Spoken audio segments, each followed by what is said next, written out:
올여름 기록적인 폭우와 폭염으로 인한 산사태, 침수, 온열 질환 등으로 벌써 60명 이상이 사망했습니다. 2020년에도 50일 이상 이어진 폭우로 60여 명이 사망했고, 지난해에는 수도권 집중호우로 반지하 거주 일가족이 사망하는 등 매년 참사가 반복되고 있는데요. 이제 누구나 전례 없는 이상기후의 원인으로 기후위기를 꼽습니다. 하지만 문제는 재난의 근본 원인인 기후위기 대응이 전혀 이루어지지 않고 있다는 점입니다. 그에 더해 재난 대응 시스템의 작동 불능이 재난을 참사로 만들고 있다는 사실도 빼놓지 않을 수 없습니다. 대통령조차 7월 18일 국무회의에서 기후변화로 인한 전 세계의 천재지변을 길게 읊었다고 하죠. 하지만 그에게 이번 폭우는 여전히 천재지변일 뿐이었습니다.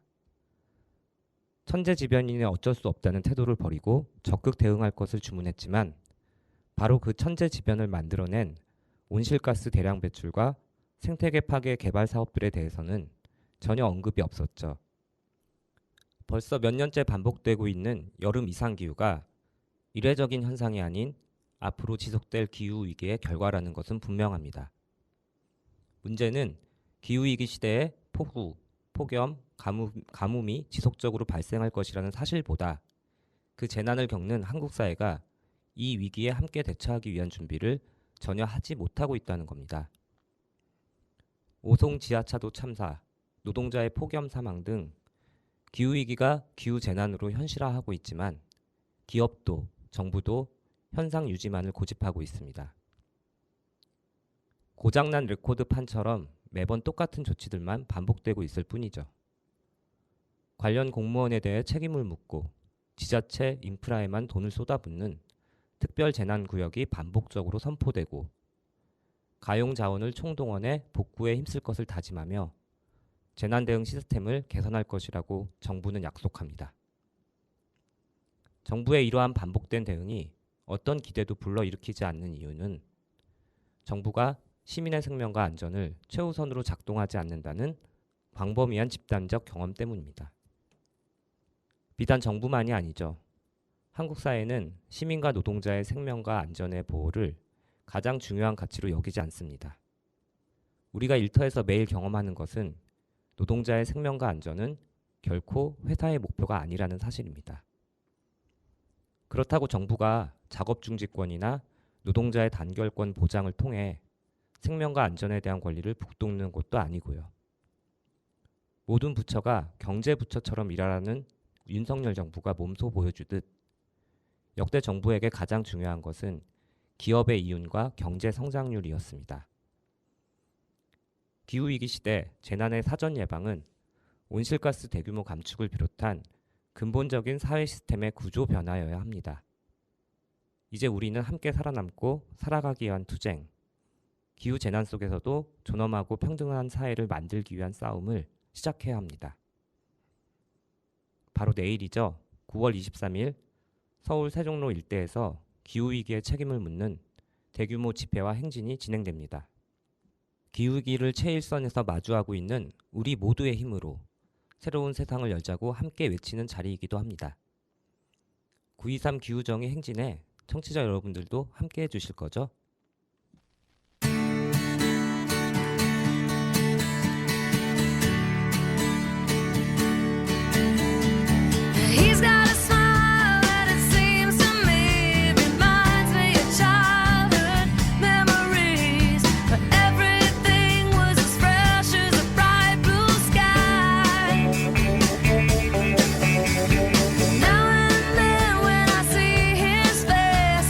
Takes me away to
오늘 전해드린 첫 곡은 셰릴 크로우의 Sweet Child O' Mine이었습니다. 오늘 방송 첫머리에 9.23 기후정의 행진에 대해 잠시 소개해드렸는데요. 이번에는 우리 안산 지역 이야기를 해보겠습니다. 여러분도 아시다시피 안산시에는 국내 최대 소재 부품 장치 산업이 밀집한 산업단지인 반월시아공단이 자리하고 있죠. 전에도 한번 방송을 통해서 말씀드린 적이 있었는데요. 반월시아공단은 반월국가산업단지와 시와국가산업단지를 통칭해서 이르는 말입니다. 이 중 안산시에 입지한 산업단지가 바로 반월국가산업단지입니다. 근래 들어서는 안산 스마트 허브라는 이름으로도 불리고 있죠. 이런 이름으로 불리게 된 배경에는 정부가 주도하는 산업정책의 변화를 반영하는 것이기도 합니다. 이곳 반월시아공단은 90년대까지만 해도 안산시와 시흥시를 먹여 살린다는 말이 나올 정도로 줄곧 호황을 누렸던 곳이기도 하죠. 하지만 지금은 시설과 인력의 노후화로 전 지역이 신음하고 있습니다. 여기에 최근 영세화까지 더해져서 점차 사양길로 치닫고 있는데요. 탄소 에너지 중심의 대표적인 노후 산단이었던 이곳을 정부는 디지털화, 저탄소와 에너지 자립화를 위해서 이른바 스마트 그린 산단으로 재편하겠다는 계획을 한 2, 3년 전부터 발표했었죠. 특히 반월 국가산업단지는 자동차 부품 산업이 전체 입주기업 중 적지 않은 비중을 차지하고 있어서 앞서 말씀드렸던 산업단지 재편 계획에 커다란 영향을 받을 수밖에 없습니다. 청취자 여러분들도 아시다시피 자동차 산업은 이른바 전기차 시대가 도래하면서 머지않아 대대적인 구조조정이 예상되고 있는 산업이죠. 일본 자동차 부품 공업협회가 2018년 발표한 자료에 따르면 내연기관차의 부품은 약 3만여 개, 반면 전기차의 부품은 약 1만 9천여 개입니다. 이걸 좀 더 쉽게 풀어서 설명드리면 이렇습니다. 자동차를 우리 인체에 비유하면 내연기관차에서 심장과 혈액 같은 구실을 했던 엔진과 화석연료가 전기차엔 더 이상 필요하지 않다는 뜻이죠. 화석연료를 연소시켜 구동 에너지를 얻는 내연기관차와는 달리 전기차는 배터리에 저장된 전력만으로 모터를 회전시켜 주행하기 때문인데요. 이렇게 내연기관차와 전기차의 동력원이 다르기 때문에 자동차에 탑재하는 필수 부품도 당연히 달라질 수밖에 없는 거죠. 엔진, 배기, 연료계 부품들은 내연기관차에서 가장 중요한 부품들이지만 전기차엔 들어갈 이유가 없게 된 것이죠. 국내 자동차 산업에 종사하는 노동자가 얼추 완성차에서 12만에서 13만 명이 된다고 하고요. 부품사는 25만 명 정도가 돼서 이걸 합치면 한 40만 명이 된다고 해요. 이런 규모를 생각할 때 그 파장이 얼마나 클지 어느 정도 짐작할 수 있습니다. 어쨌든 이 전환을 부추긴 것은 전 세계적인 탈탄소 정책 때문이라고 볼 수 있습니다. 2021년 그린피스의 보고서에서는 전 세계 탄소 배출량의 약 24%는 수송 분야에서 발생한다고 하고 자동차는 그중 45%를 차지한다고 합니다.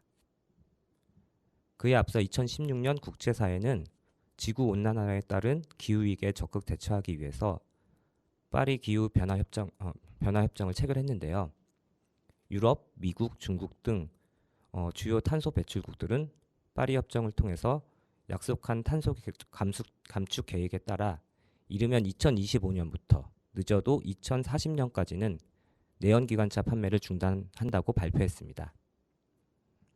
한국 정부도 2050년 탄소 중립을 선언한 뒤에 2021년 2월에는 2030년까지 자동차 온실가스를 24% 감축한다는 계획을 담은 제4차 친환경 자동차 기본 계획을 내놓았습니다.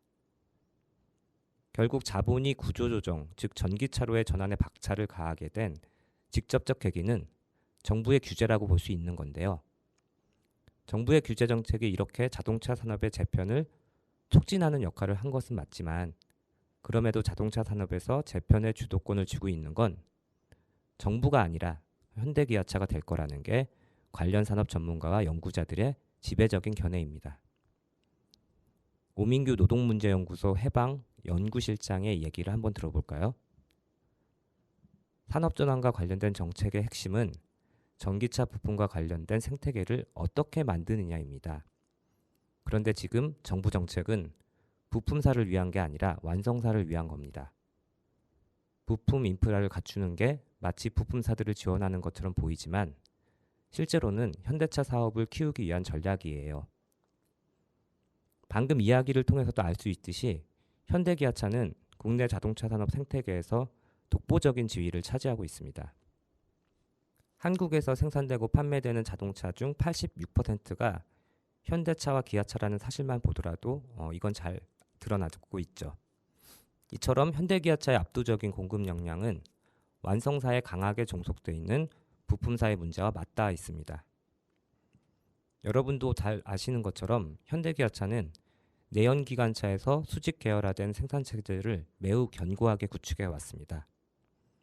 가령 자동차 강판은 현대제철이 생산해서 공급하고 엔진, 변속기 같은 주요 부품들은 현대위와 현대모비스 같은 계열사들이 생산해서 공급하는 구조가 그렇습니다. 정주영 명예회장 시절부터 나왔던 얘기인데 샘물에서 자동차까지라는 말이 괜히 나온 게 아닙니다. 다시 말해 기술력과 자본력이 부품사에 비해 월등한 현대기아차가 원활한 부품 조달과 비용 절감을 위해서 수직 계열화된 생산 구조를 만든 것이라고 할 수 있죠. 그리고 이러한 구조는 산업 재편에 있어서도 사실상 현대기아차가 막강한 영향력과 결정권을 쥐고 있음을 보여줍니다. 친기업적인 경제학자들은 이렇게 수직 계열화된 생산 구조에 대해서 일사불란하고 빠른 의사결정이 가능하다면서 극찬하고 있지만 이는 완성사에 종속된 부품사나 하청사 또는 자회사들을 단순 위탁 생산과 생산관리 역량만 비대해진 기업으로 귀결시키고 말았습니다. 그리고 이러한 비정상적인 자동차 산업의 토대는 향후 산업재편의 전망에 있어서도 부품사와 계열사, 하청사에 속한 노동자들의 미래를 어둡게 만드는 요인으로 작용하게 합니다. 반대로 현대기아차 같은 거대 자본은 자신의 입맛에 맞게 어떤 업체는 도태시키고 또 어떤 업체를 미래 경영의 파트너로 삼을지 무소불위의 재량권을 얻게 합니다. 바로 이런 이유 때문에 자동차 관련 부품을 생산하는 작은 사업장에서 일해온 노동자들은 내연기관차에서 전기차로 전환되면 일자리와 고용에 어떤 영향이 있을지 불안에 떨고 있습니다. 예컨대 자동차에 음성인식 시스템이 도입되면 차체한 버튼을 만들어왔던 회사도 바뀌어야 하는 거죠. 또 자동차 시트를 생산하는 회사는 전기차의 경량화된 시트에 맞춰서 인원을 줄여야 하고요. 특히 반월시아 공단에는 내연기관 자동차를 만드는 원청에 관련 부품을 조달하는 부품사 하청업체들이 많습니다. 이런 부품사들은 완성차인 현대기아차에 비해서 지금의 위기가 더 크게 느껴질 수밖에 없는 상황입니다. 자동차연구원이 2020년 3월에 실시한 실태조사 결과에 따르면 한국의 부품산업 고용 규모는 9,000개에 육박하는 기업에 약 22만 명이 일하고 있다고 합니다. 그런데 이들 부품사의 47%에 해당하는 4,195개사, 10만 8천 명의 종사자들은 사업 재편이 요구되는 감소군으로 분류된다고 해요. 반면 미래차 부품 기업은 210개사에 불과해서 전체의 2.3%에 머물고 있는 것으로 나타났다고 하죠. 게다가 부품 기업의 83%가 매출 100억 원 미만의 영세 기업이라고 하는데요. 기존 자동차 산업은 주로 기계공학에 의존해 왔던 반면에 전기차, 수소차로 전환하는 과정에서는 가장 핵심 부품인 배터리 산업과 반도체 산업에서 주로 화학공학, 전자공학을 활용할 줄 알아야 하죠. 그런데 이렇게 기계 중심에서 화학, 전자 분야를 넘나들면서 기술 역량을 쌓으려면 어느 정도 투자나 연구개발 여력이 있는 그런 규모의 기업에서나 가능한 일이잖아요. 물론 부품사들 중에서는 별도의 연구소를 독자적으로 갖추고 있는 그런 기업들도 있지만 당연히 이런 기업들은 극소수에 불과한 실정이죠. 다시 말해 미래차 부품, 소재를 만들 수 있는 산업전환 역량, 그런 준비 상태에 도달할 수 있는 부품사들은 현실적으로 일부에 불과할 거라는 말입니다. 지금까지 안산 지역 산업단지에 입주한 자동차 산업 부품사들의 불안한 미래에 대해서 이야기해 봤는데요. 화석 연료를 대체하는 에너지의 등장과 기술 진보는 이렇듯 자동차 산업을 포함해서 여러 부문에서 일하고 있는 노동자들의 삶을 옥죄고 있습니다. 자본은 그 중에서도 산업 생태계의 주변부에 자리한 불안정 노동자들을 가장 먼저 공격하고 있습니다. 이렇게 시차를 두고 벌어지는 구조조정 꼼수를 효과적으로 막아낼 수 있는 수단은 결국 공동의 요구와 투쟁뿐입니다. 따라서 기후위기를 심화시키고 불안정 노동을 양산한 자본에 그 책임을 묻고 전체 노동자들의 고용보장을 비롯해서 일터 안팎에서의 존엄과 평등을 지켜나가는 운동을 아래로부터 만들어 나가는 게 무엇보다 중요할 것입니다. 그런 의미에서 9월 23일 기후정의 행진은 한 줌 재벌의 이익을 위한 산업전환이 아니라 지속가능한 생산체제로의 전환, 정의로운 전환을 요구하는 모든 노동자들의 싸움이기도 합니다.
예, 방금 들으신 곡은 이승철의 색깔 속의 비밀이었습니다. 이번 시간은 법무법인 원곡 조영신 변호사님과 함께하는 월담의 노동상담소 코너입니다. 조영신 변호사님 어서 오세요. 네, 안녕하세요. 예, 오늘 가져오신 이야기 주제는 뭔가요? 네, 오늘은 청취자 여러분들이 많이 궁금해하실 임금을 주제로 이야기를 나누어 보려고 합니다. 아, 오늘 노동상담소 키워드는 임금이군요. 저희 방송을 듣고 계신 분들도 임금 소득으로 생활하는 분들이 대부분일 것 같은데요. 영신님도 평소에 임금 문제로 법률 상담 자주 하시는 편이죠? 네, 그렇죠. 특히 작은 사업장에서 일하는 노동자들은 체불 임금이라든지 임금 계산법, 임금 명세서 미지급 이런 문제로 문의를 많이 하세요. 아, 요즘도 그런 문제로 상담이 많이 들어오는군요. 네, 작은 사업장에서 발생하는 임금과 관련된 문제는 연장, 야간, 휴일 근무 가산수당과 관련해서 미지급되는 사례가 많아요. 대부분의 노동자들이 임금을 계산하는 방법을 잘 모르다 보니까 그걸 사업주들이 악용하는 경우가 심심찮게 발생합니다. 아까 내가 노동한 대가를 제대로 받는 건 어떻게 보면 정말 당연한 일이잖아요. 그런데도 이런 기본 중의 기본도 잘 지키지 않는 회사들이 있어서 자꾸 문제가 생긴다는 말씀이시군요. 네네. 그래서 오늘 이 시간에는 임금에 대해서 청취자 여러분들이 꼭 알아야 할 내용을 간추려서 소개해 드리려고 합니다. 네, 오늘도 귀 쫑긋 세우고 들어야겠네요. 네. 먼저 임금 지급의 원칙에 대해서 알아볼게요. 네. 근로기준법은 급여를 지급하는 원칙을 규정하고 있습니다. 이 규정에 따라서 급여를 지급하지 않는 사업주는 3년 이하의 징역 또는 2천만 원 이하의 벌금에 처해지는데요. 네. 구체적인 임금 지급의 원칙은 4가지입니다. 첫 번째는 통화 지급 원칙이에요. 임금은 물품이나 상품권 등이 아닌 통화로 지급해야 합니다. 네. 두 번째는 직접 지급 원칙입니다. 중간 착취 배제 원칙이라도 하는데요. 임금을 중간 관리자 등이 아닌 근로자에게 직접 지급해야 한다는 내용입니다. 네, 그리고 세 번째는 전액 지급의 원칙입니다. 강제 노동금지 원칙이라고도 하고요. 이 내용은 이제 임금은 근로자에게 일한 만큼에 따른 전액을 지급해야 한다라는 뜻입니다. 그리고 마지막으로는 이제 정기 지급의 원칙입니다. 임금은 매월 1회 이상 일정한 날짜를 정해서 지급해야 하고 근로자의 동의 없이 늦어지는 경우에는 이자를 지급해야 한다는 내용입니다. 아, 네. 방금 영신님 말씀처럼 임금 지급에는 통화 지급, 직접 지급, 전액 지급, 정기 지급 이렇게 4가지 원칙이 있다는 걸 꼭 기억해야겠네요. 영신님 그러면 이런 경우는 어떻게 봐야 하나요? 예를 들어서 제가 이제 회사 사용자한테 돈을 빌렸어요. 그러면 사용자가 월급날에 내가 빌린 액수만큼 공제해서 월급을 줄 수도 있는 거 아니에요? 아니요. 그렇지 않습니다. 예, 근로기준법에서는 사용자가 노동자에 대하여 가지는 채무를 임금과 상계하는 것 이런 것을 원칙적으로 허용하지 않거든요. 다만 노동자의 자유로운 의사에 따른 동의를 얻었을 경우에는 가능하다고 보고 있고요. 여기서 한 가지 유의하셔야 할 게 있어요. 이렇게 용현님은 혹시 가불금이라고 들어보셨나요? 그럼요. 제가 이제 한 17년 전에 조선소에서 생산직으로 근무한 적이 있었는데요. 그때 제가 이제 입사 초기에 가불금을 신청한 적이 있습니다. 네. 입사 초기니까 아무래도 그렇죠. 그렇죠. 그럼 잘 아시겠네요. 네. 이제 제가 알고 있기로는 이제 가불금이 그런 거 아니에요? 그러니까 월급날 전에 일부 임금액을 미리 이제 땡겨서 받는 거잖아요. 네, 맞아요. 정확히 알고 계시네요. 용현님이 예전에 직접 경험한 것처럼 가불금을 지급받았을 그런 경우에는 네. 임금 지급일에 이 금액을 공제하고 지급해도 무방해요. 왜냐하면 이제 가불금이라는 건 아까 용현님이 얘기하신 것처럼 미리 지급된 임금에 해당하기 때문입니다. 아, 그럼 이제 이렇게 이해하는 게 맞을까요? 사용자한테 돈을 빌린 건 노동자의 동의가 없다면 월급날 자동으로 이렇게 공제하면 안 되는 거고요. 가불금의 형태로 월급 일부를 앞당겨서 받았다면 월급날에는 가불금을 차감한 나머지 액수만 받아도 문제가 없다는 거잖아요. 네, 맞습니다. 네. 임금은 이제 전액 지급이 원칙이기 때문에 사용자가 일방적으로 임금에서 공제하는 것은 무효라고 보고 있거든요. 음, 근데 또 이런 경우가 있을 수 있어요. 이렇게 만약에 이제 어떤 노동자가 작업 중에 중대한 실수로 회사의 기계 설비를 망가뜨렸어요. 음, 네, 그래서 뭐 사측에서 파손된 기계 수리비 뭐 예를 들어서 100만 예. 원을 뭐 이 노동자 임금에서 공제하기로 한 거예요. 이런 경우는 임금 전액 지급의 원칙에 위배가 될까요? 용현님이 보시기엔 어떨 것 같아요? 글쎄요. 그러니까 아까 영신님 그 설명하신 대로라면 이런 경우에도 일단 임금은 100% 지급하되 그러고 나서 수리비는 별도로 청구해야 되는 거 아닌가요? 네, 맞습니다. 음. 설령 노동자의 중대한 과실로 회사에 손해를 끼쳤다고 해도 사측이 일방적으로 노동자의 임금에서 손해배상금을 공제할 수는 없습니다. 예, 이 경우에도 손해가 발생한 후 노동자와 합의를 통해서 임금에서 공제할 수는 있겠지만 임금의 전액 지급 원칙에 따라서 일방적인 공제는 무효가 됩니다. 아, 알겠습니다. 아주 중요한 포인트네요.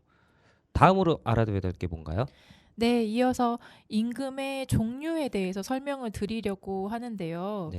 그에 앞서서 일단 대부분의 임금은 기본급, 상여금이나 각종 수당, 그리고 뭐 4대 보험 및 갑근세 등 공제 항목으로 구성이 되어 있어요.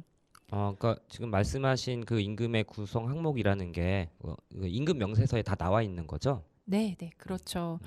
근로기준법에서는 임금 명세서에 임금을 지급받는 대상자의 인적 사항, 그리고 임금 지급일과 임금 총액, 음. 임금의 구성 항목별 금액, 그리고 각각의 임금 구성 항목에 대한 계산 방법, 공제 항목별 금액과 총액, 이런 모든 것들을 기재하도록 하고 있어요. 음. 그리고 사용자는 사업장의 규모나 계약의 형태와 상관없이 모든 노동자에게 임금 명세서를 반드시 교부해야 하고요. 네. 그러니까 임금 명세서는 사업장 규모랑 관계없이 노동자에게 줘야 할 그런 사용자의 의무가 있다는 거네요. 네, 그렇죠. 음. 이걸 제대로 받아야, 그러니까 임금 명세서를 받아봐야 내가 이제 누락된 거 없이 제대로 임금을 받고 있는지를 확인할 수 있으니까요. 아, 네. 그렇죠. 네. 그러니까 사용자는 근로기준법에 따라서 임금 명세서 교부 의무가 있고 미교부 시에는 과태료 부과 대상이 됩니다. 만약 내가 지금 다니고 있는 회사의 사업주가 음. 임금 명세서를 주지 않았다. 그렇다면은 이제 고용노동지청에 바로 신고하시면 됩니다. 어렵지 않죠? 네네네. 네. 다음으로는 임금 구성 항목에서 각종 수당이 있다고 앞서 말씀드렸잖아요. 네. 네, 그래서 그 수당들에 대해서 알아볼까 하는데요. 그 저는 이제 그 수당이라고 하니까 제일 먼저 생각나는 거는 이제 연장 근로 수당? 그 어디서는 이제 연장 근로 수당이라고도 하고 또 어디서는 특근 수당이라고도 하던데 아무튼 이게 제일 먼저 떠오르거든요. 네, 맞아요. 대표적으로는 연장 근무 수당이 있어요.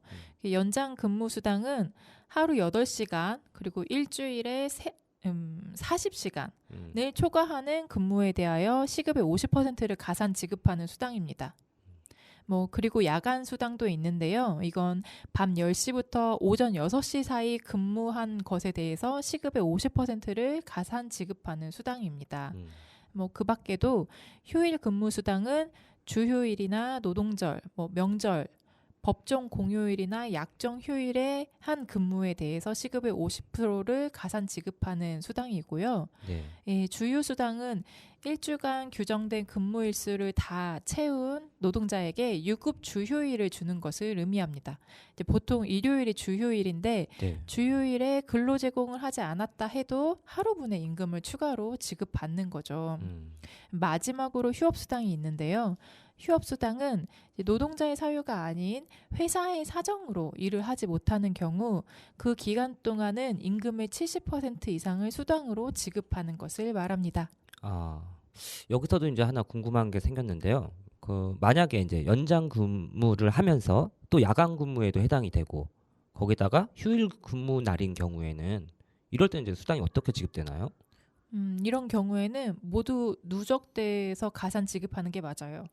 예, 그러니까 뭐 가산의 사유가 중복되더라도 각각 50%씩 추가로 계산한 금액을 모두 더해서 받아야 하는 거죠. 만약에 휴일, 야간 시간을 포함해서 뭐 10시간 근무를 했다고 하면요. 휴일 근로에 대해서 50%, 야간 근로에 대해서 50%, 그리고 연장 근로에 대해서 50%를 모두 더해서 지급받아야 하는 겁니다. 저도 이건 잘 몰랐거든요. 그러니까 통상 임금의 50%를 가산 지급하는 이런 수당은 여러 가지 이제 가산 사유가 중복될 경우에도 모두 합쳐서 받아야 한다. 이것도 이제 잘 기록을 해놔야겠네요. 네, 잘 기억해야 될 네. 부분입니다. 그런데 이렇게 작은 사업장, 특히 5인 미만 사업장에서는 임금과 관련해서 큰 차별을 겪고 있어요. 그렇죠. 네, 일단 가장 큰 문제는 5인 미만 작은 사업장의 경우 각종 수당을 지급할 의무가 없다는 점이에요. 네, 2019년 12월을 기준으로 이제 한국의 전체 사업체 약 417만 개 가운데 5인 미만 사업체 수는 약 332만 개로 거의 80%에 달한다고 해요. 네, 그리고 전체 종사자 기준으로는 약 2,271만 명의 노동자 중에 5인 미만 사업장에서 일하는 노동자 수는 약 603명으로 26.6%를 차지하고 있다고 합니다. 이제 그러니까 이 26.6%의 노동자는 각종 수당을 지급받을 수 없는 상황인 거죠. 네. 네. 이건 이제 근로기준법에서 5인 미만 사업장의 경우 일부 규정의 예외를 인정하고 있기 때문입니다. 근로기준법 제11조 제1항은 이 법은 상시 5명 이상의 근로자를 사용하는 모든 사업 또는 사업장에 적용한다고 규정하고 있어요. 네, 그러다 보니까 5인 미만 사업장은 근로시간 제한이 없고 연장 근로, 뭐 야간 근무, 휴일 근무 등의 가산 수당도 없습니다. 휴업 수당도 지급할 의무가 없고요. 이게 그러니까 근로기준법에서 5인 미만 사업장에 이런 예외를 인정한 이유가 뭔가요? 헌법재판소에서는 이제 소규모 사업장의 경제적인 능력이 취약하고 정부의 행정 감독 능력도 아직 부족하고 법과 현실의 괴리가 크게 발생할 수 있다는 점 등을 들어서 상시 근로자 수에 따라 법 적용이 달라지는 점이 평등 원칙에 위배되지 않는다고 봤어요. 그러니까 이러한 차별이 문제되지 않는다는 거죠. 이제 말로는 이제 영세 사업장을 보호하기 위해서이고 정부 행정력에도 한계가 있어서 어쩔 수 없다는 식인 거죠. 네, 헌법재판소는 99년에도 이런 취지의 판결을 내린 적이 있었고요. 20년이 지난 2019년에도 역시 같은 취지로 상시 근로자 수가 5인 이상인 사업장에만 근로기준법을 적용한 게 문제가 없다고 보고 있습니다. 이건 정말 좀 심각한 문제 같네요. 그동안 이제 5인 미만 사업장에도 근로기준법을 적용해야 한다는 목소리가 노동계에서 계속해서 나왔었잖아요. 네, 그렇죠. 그런데 이제는 정부 여당에서조차 5인 미만 사업장에 대한 근로기준법 적용을 논의하기 시작했더라고요. 앞으로 이 논의가 어떻게 흘러갈지도 관심 갖고 지켜봐야겠습니다. 네. 이번에 얘기할 내용은 이제 임금 하면 빠질 수 없는 이슈인데요. 예, 최저임금에 대해서도 잠깐 살펴보도록 하겠습니다. 용현님은 혹시 올해 그러니까 2023년 최저임금이 얼마인지 알고 계세요? 그럼요. 시급 기준으로 했을 때 9,620원이죠. 네, 맞아요. 물가는 계속 오르는데 최저임금은 채 1만 원에도 못 미치고 있는데요. 내년도 최저임금도 결국 1만 원을 넘기지 못했잖아요. 그렇죠. 그러니까 이번에도 너무 찔끔찔끔 올랐던데요. 얼마였죠? 네, 지난 7월 최저임금위원회가 고시한 바에 따르면 2024년 최저임금은 시간당 9,860원. 주휴일을 포함해서 한 달에 209시간을 일한다고 쳤을 때 한 달 임금은 206만 740원입니다. 네. 그런데 이게 세전 금액이에요. 그렇죠. 네, 고시된 최저임금은 세전 금액을 기준으로 합니다.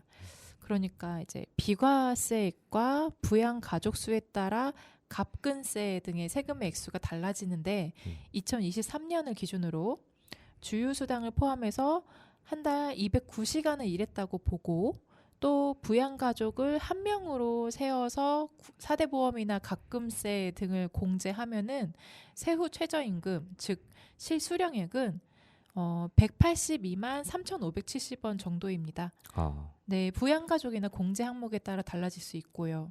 이게 사실 최근 들어서도 공공요금이 엄청 올랐잖아요. 그러니까 이제 임금을 통해서 생계를 유지하는 이런 노동자들 입장에서는 부담이 이만저만이 아닌 상황이 됐죠. 네. 그래서 이제 내년 최저임금도 올해보다 기껏해야 2.5% 인상됐다는 소식은 정말 아쉽고 답답하게만 느껴집니다. 네, 정말 그래요. 자, 아무튼 뭐 작은 사업장일수록 저임금 불안정 노동자들이 많잖아요. 그렇죠. 네, 이 노동자들의 안정적인 삶을 위해서는 그나마 최저임금이라도 대폭 올라야 하는데 현실은 기대에 못 미치는 것 같습니다. 네.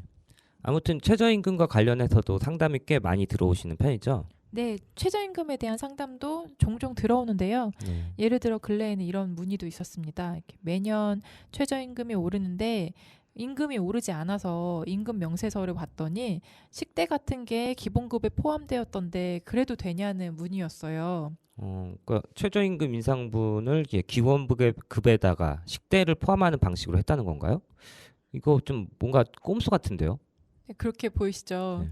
이런 문제가 언제부터 생긴 거냐면 이제 지난 2018년 최저임금 산입 범위가 개정되면서 이제 방금 말씀드렸던 사례들이 곳곳에서 터져 나오기 시작했어요. 네. 이전에는 최저임금의 기본급과 직책수당 등 일부 수당만이 포함됐었거든요. 네, 그런데 2018년 국회가 최저임금법을 개정하면서 매월 1회 이상 정기적으로 주는 임금은 2024년까지 단계적으로 최저임금에 포함되도록 했습니다. 그리고 식비나 교통비를 포함해서 뭐 상여금이나 현금성 복리후생비도 매월 지급만 하면 최저임금 항목으로 간주하는 것으로 행정 해석도 바뀌었고요. 네, 결국 이게 최저임금의 산입 범위가 바뀌면서 기본급으로 인식되던 최저임금의 식대와 교통비 같은 항목들이 포함되기 시작한 거죠. 네, 그래서 기존에는 식대나 교통비를 지급하지 않다가 지급하기 시작했다면 그 항목이 최저임금에 포함돼서 계산될 수 있습니다. 네, 이때 기본급에 이런 식대나 교통비가 포함되어 있음에도 불구하고 실제로 지급된 적이 없다면은 이건 임금 체불에 해당할 수 있고요. 영신님 말씀처럼 식대나 교통비를 기본급에 포함하면 결국 최저임금 인상 효과는 미미해지는 셈이 되는 거잖아요. 네, 그렇죠. 실제로 노동계에서는 최저임금 산입 범위 개편으로 최저임금 인상 효과가 무력화됐다고 그간 말해왔어요. 네. 사실 산입 범위 확대 이전만 해도 최저임금은 기본급이다라는 이제 도식이 성립돼서 기본급이 최저임금에 못 미치면 최저임금 위반으로 인식이 됐었거든요. 하지만 이제는 기본급이 최저임금에 못 미치는 사례가 일반적인 현상이 돼 버린 거죠. 그렇군요. 저임금 노동자의 생존권을 보장하기 위한 그 제도적 장치가 최저임금이라는 점을 돌아봤을 때 최저임금 산입 범위 확대가 이런 취지를 무색하게 하고 있음을 지적하지 않을 수 없겠네요. 네, 지금까지 월담의 노동상담소 임금편이었고요. 노래 한 곡 듣고 다음 순서로 넘어갈게요. 오늘도 영신님이 가져오신 추천곡으로 소개해 보도록 하겠습니다. 네, 다이나믹 듀오가 릴러 말즈와 함께 부릅니다. 시간아 멈춰. 가끔 변하지 않는 것들이 있어. 억만장자여도 이건 살 수 없어. 지나가면 우리는 잡을 수 없어. 어느새 서른이 가까워지고 있어. 시간아 멈춰.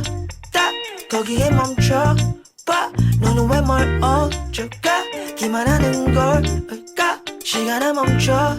딱 거기에 멈춰 봐. 너는 왜 뭘 어쩌가기만 하는 걸까.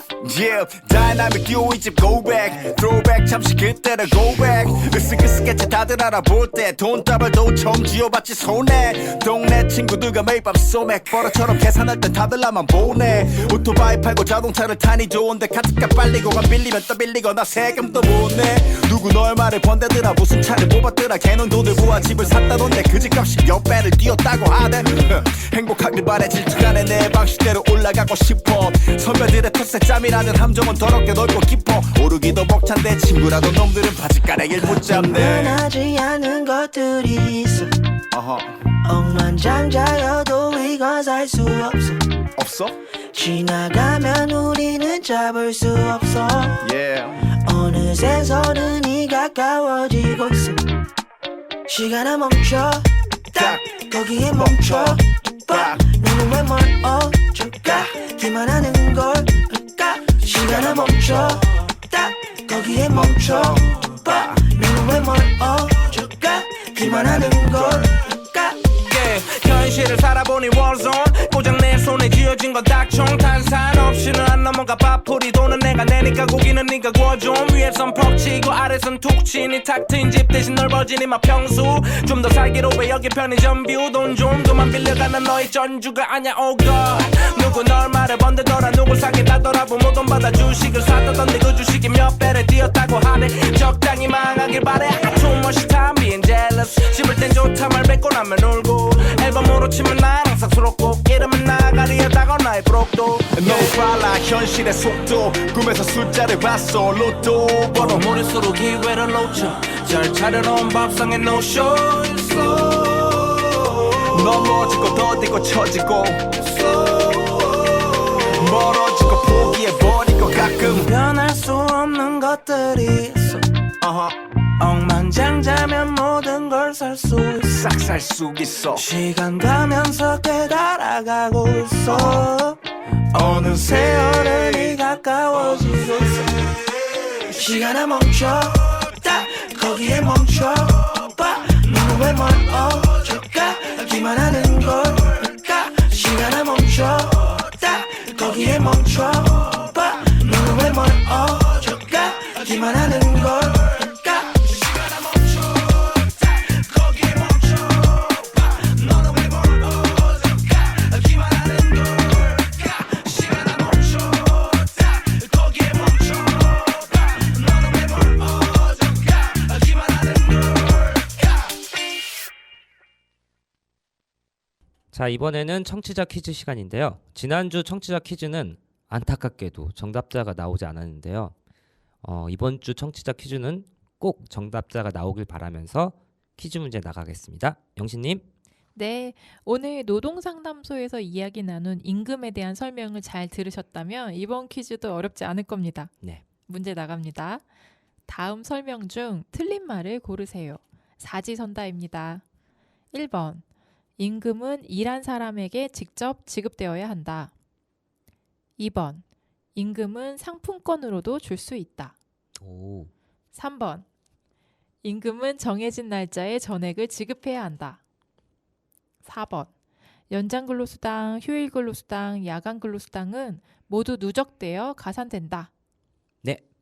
이 중에 틀린 것을 고르시면 됩니다. 정답은 월담의 노동이 수다 이번 주 방송 유튜브 댓글창으로 남겨주시고요. 선착순 한 분께만 월담의 노동이 수다에서 모바일 쿠폰을 선물로 드립니다. 오늘 월담의 노동상담소 이야기 손님으로 함께해 주신 조영신 변호사님과는 이제 헤어질 시간이네요. 네, 그럼 저는 다음 노동상담소 때 돌아오겠습니다. 영신님 수고 많으셨습니다. 네, 다음에 만나요. 안녕. 네, 앞에서도 살펴본 것처럼 탄소 집약 산업을 과감히 줄여나가는 것은 기후위기 대응에 있어서 매우 중요합니다. 하지만 전기차 전환이든 재생에너지 전환이든 그 자체로 기후위기의 해법이 될 수는 없겠죠. 더욱 중요한 것은 이 전환 과정에서 공공성과 민주성을 대폭 확대해야 한다는 점 아닐까요? 그랬을 때 상품으로서의 에너지 녹색 산업이 아니라 사회의 필요에 따라 민주적으로 통제하고 또 관리 운영되는 그런 산업 재편이 비로소 이루어질 수 있으니까요. 물론 친환경 에너지로의 신속한 전환을 위해서 내연기관 자동차를 전기차로 대체하는 과정도 필요할 것입니다.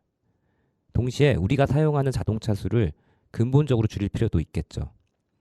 현재 전 세계적으로는 20억 대가량의 자동차가 있다고 하는데요.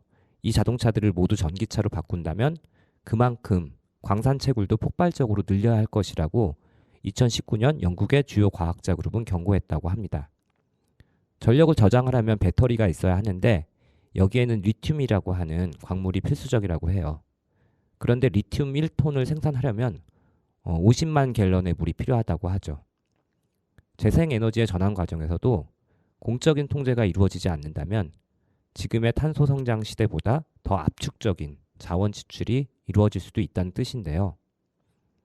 이처럼 자연에 대한 끊임없는 수탈과 추출, 인간에 대한 끊임없는 착취와 차별을 멈추지 않는다면 지난 수백 년간 파괴와 야만으로 치달았던 자연과 인간성의 회복은 아마 영영 요원할지도 모릅니다.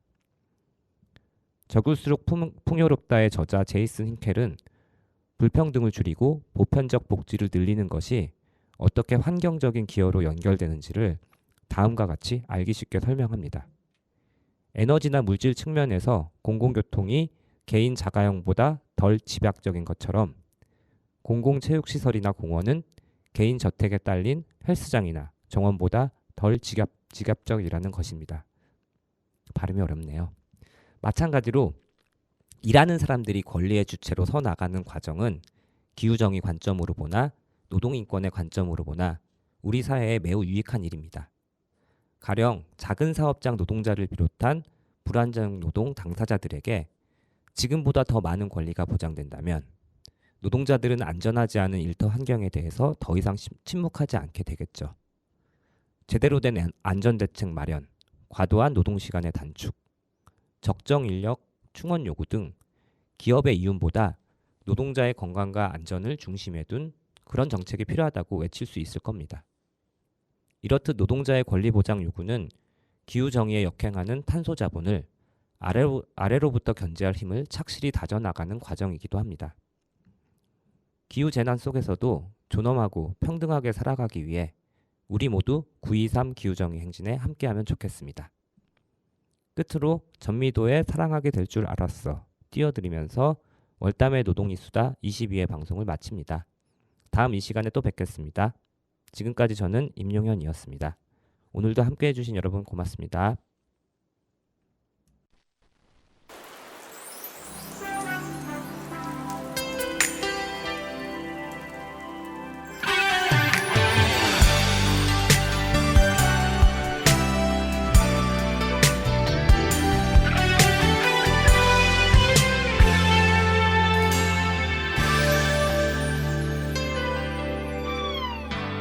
널 처음 사진으로 본 그날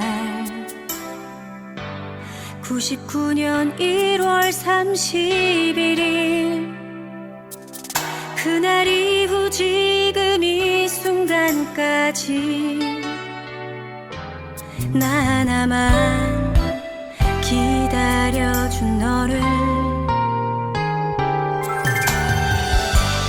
오늘도 습관 같은 내 전화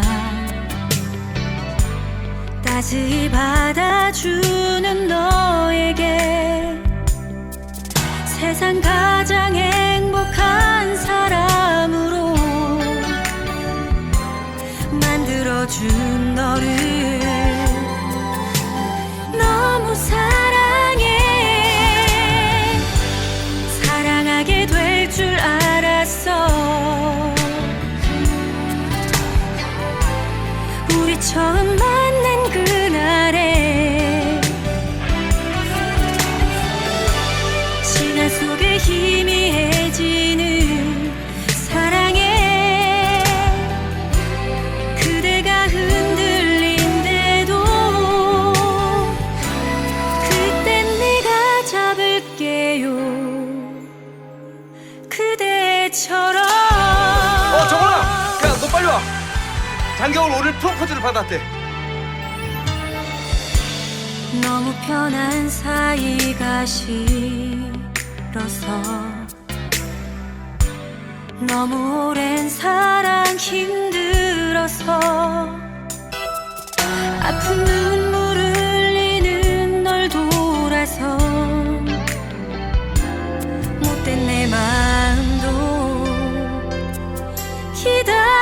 안아준 너를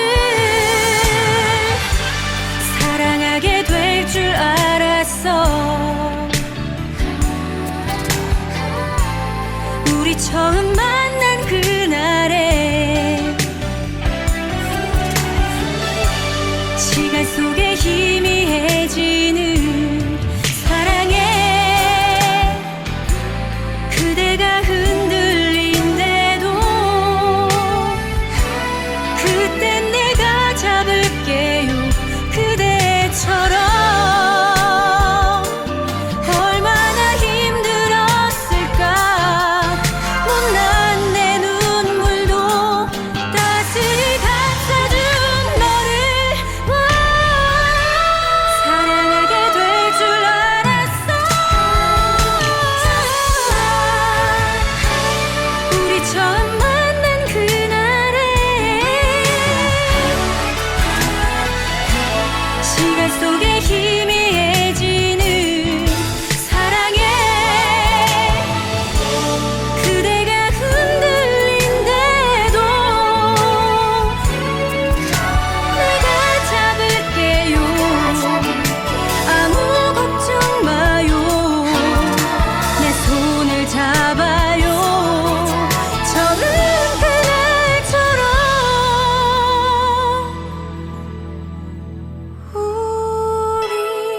너는 뭐 해주는데 널 위해 너한테 뭐 해주냐고. 너랑 같이 밥 먹고 커피 마시는 거. 난 나한테 그거 해줘.